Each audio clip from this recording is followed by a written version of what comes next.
Let's go to a tough issue of national importance, and that is expansion of Medicaid, which is a joint federal-state program. And man, there are a lot of different positions all over the board, and a question obviously is, how do you bring all of those positions in for a landing? Mr. Speaker, we'll start with you.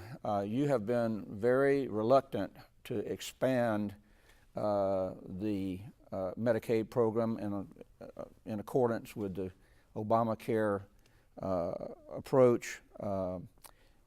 How strong does the House feel about that, saying no to the federal money and no to the expansion?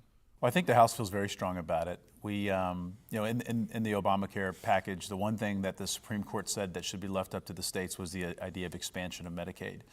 And I think the conversation we're having now is, how do we provide health care and services to the citizens of our state, but without putting ourselves in a position where we can't sustain it long term. I think sustainability is a word that needs to be incorporated into this debate. And so while we want to provide the true safety net for people who live in our state, we also want to make sure that we don't continue to create an addiction to federal dollars that will not be there long term.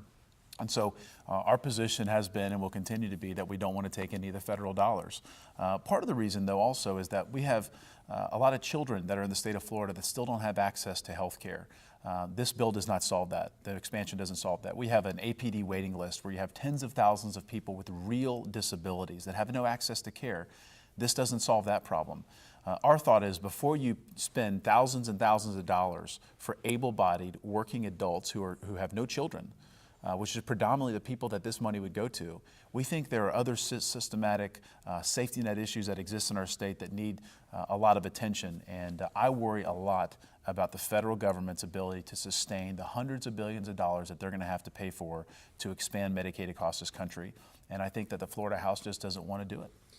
Mr. Speaker, can the House theoretically remain firm in that position and leave the Capitol with no expansion of Medicaid? Well, I think we can. It's not that we're being firm. We don't want to be inflexible. I can tell you the Senate President has been extremely understanding of the House position, and we're trying to work with them. We want to help the same people. I think the Florida House and the Florida Senate want to help the exact same people. There's a debate between the chambers and the governor, and there's a debate going on in this country about what's the right way to help them. I can tell you philosophically, the Senate President and I think feel very similarly about this issue.